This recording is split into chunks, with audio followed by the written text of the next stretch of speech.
Hey everyone, welcome to the channel. So in this video, I'll show you very easily and quickly how to reset YouTube settings.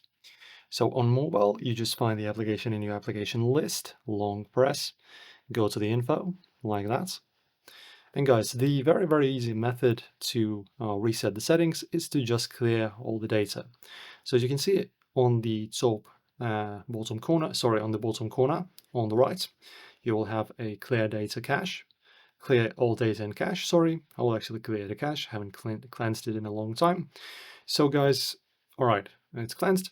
And now guys, if you want to basically erase all the settings, you will need to delete all the data. But keep in mind that when you do that, you will need to log in into your account once again. So keep that in mind. So as you can see, all the app data, including files, settings, accounts, etc., will be permanently deleted, but that doesn't mean that your account gets deleted. It only gets removed from your application.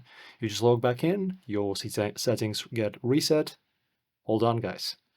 So hopefully this helps you guys. Enjoy the video, subscribe, see you in the next one.